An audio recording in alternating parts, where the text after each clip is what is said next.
Welcome back. I'm meteorologist Jake DeReese. Today we're looking at temperatures a bit warmer than yesterday. Not too much warmer, but 26 degrees as a high in Lansing today as we're going to track that wintry mix arriving later this evening at around 10 p.m. still is when we're going to start to see it trickle into Hillsdale County with weak winds from the east today, where again main impacts are going to be that wintry mix. Here's what we're tracking on our satellite and radar here. We have again clouds increasing throughout the morning hours. We'll have this little band of snow ahead of the system bringing the wintry mix moving through our southern neighborhoods this afternoon. No huge impacts or accumulations affiliated with that band. But like I said, here we go, 10 p.m. We're starting to see the wintry mix move through. In the overnight hours, we have a chance for all of our neighborhoods here to see some freezing rain, to observe freezing rain. However, the accumulations between our neighborhoods are going to differ. This is the 1 a.m. we're looking at. This system will teeter off by the time we reach 8 a.m. tomorrow morning, and all the precipitation should be out of the way. But we could still definitely see some slick spots for tomorrow morning's commute.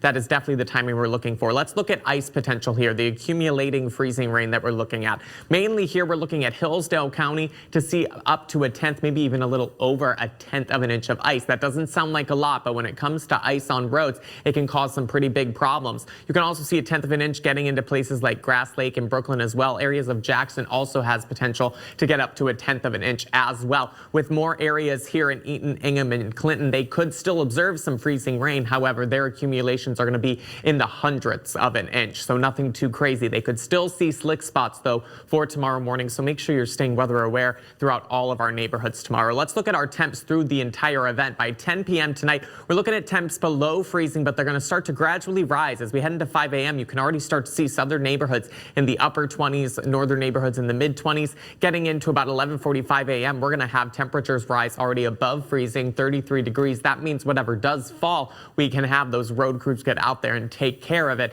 by the time we get into the evening commute, and hopefully things will be cleared up. Looking at our wind gusts too, this is going to be in the afternoon following the freezing rain. This is 1 p.m. We're starting to see our westerly flow really pick up. We could see gusts in the afternoon around 3:30 p.m. potentially exceed 40 miles per hour. Yes, definitely breezy. So if you have any of those light objects outside on porches and patios, make sure to bring them in, as that's going to continue even into the 10 o'clock hour on Thursday and last overnight as our winds switch from the north. Looking ahead at this weekend, we have a very similar system bringing again possibilities for wintry mix for southern neighborhoods and accumulating snow for our northern neighborhoods. We're going to be watching it very carefully. That's going to be for Saturday evening into Sunday. So we're going to be watching it carefully. Tomorrow, high temps 36 degrees, of course, with breezy conditions and that wintry mix in the morning. It's going to be a busy one tomorrow. Drying up to end the week on Friday. High temps cooling back into the mid 20s there. They will stay throughout the weekend. We'll watch that system on Saturday and we'll start a cool down heading into next week.